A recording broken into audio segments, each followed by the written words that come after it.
काकडीचं थालीपीठ एकदम साधीसुधी आणि सोपी रेसिपी आहे.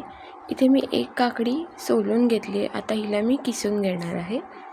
किसून झाल्यानंतर त्याच्यामध्ये काही 1 चमचा जिरं घातलं आहे. त्याच्यानंतर त्याच्यामध्ये चवीपुरतं मीठ घालणार आहे मी. तुम्ही तुमच्या आवडीनुसार मिठाचं प्रमाण कमी अधिक करू शकता. बारीक चिरलेली कोथिंबीर घातली आहे. 1 हिरवी मिरची मी कापून घातली आहे. आता हे आधी मिक्स करून घेते आणि याच्यामध्ये मी रवा घालणार आहे.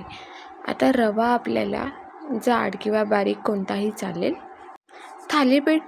थालीपीठाचं मिश्रण हे थोडंसं असं सैलसरच असतं आणि रवा नंतर फुगतो. त्याच्यामुळे मी इथे 1 ते 1.5 वाटी रवा वापरला आहे. 1.5 वाटी रवा मी टोटल वापरला आहे. तुम्ही माझी वाटी बघू शकता. त्या वाटीने मी 1.5 वाटी रवा वापरला आहे. अगदी चिमूटभर साखर घातली आहे मी. आता हे सगळं व्यवस्थित मिक्स करून घेते आणि 10 ते 15 मिनटं रवा भिजण्यासाठी साईडला ठेवणार आहे.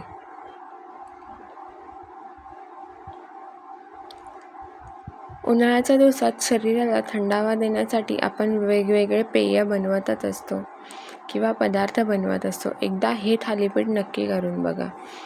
आता रवा माझा 10 ते 15 मिनटं झालेली आहेत. रवा छान फुगला आहे, तुम्ही बघू शकता. आता याचे आपण थालीपीठ तयार करायला घेऊया. एकदा व्यवस्थित मिक्स करून घेते. आता थालीपीठ मी डायरेक्ट तव्यावर टाकणार आहे. थालीपीठ थोडंसं तेल लावते आधी तव्याला आणि थालीपीठ डायरेक्ट तव्यावर टाकून घेते. छोटे मोठे तुम्हाला जसे हवे असेल तसे तुम्ही करू शकता. मी ते छोटे छोटेच बनवले आहेत थालीपीठ.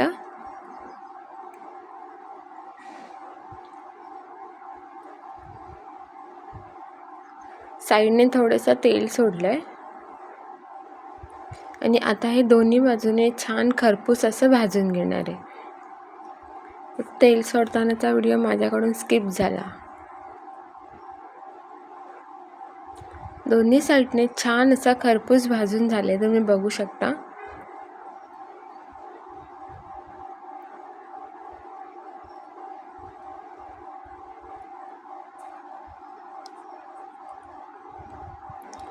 दुसऱ्या थालीपीठ थापताना ना थोडासा पाण्याचा हात लावायचा, म्हणजे थालीपीठ छान सरकतं. दुसरं सुद्धा मी याच पद्धतीने थापून घेणार आहे.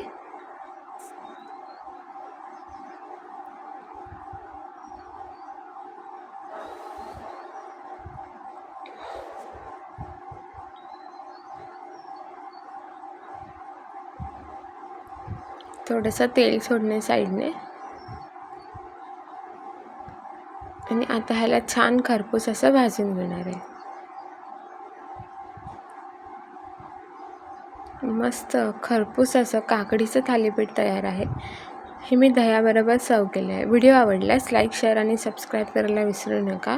रेसिपी कशी वाटली हे नक्की कमेंट करून सांगा. पुन्हा भेटूया अशाच एका नवीन रेसिपीसोबत. तोपर्यंत धन्यवाद.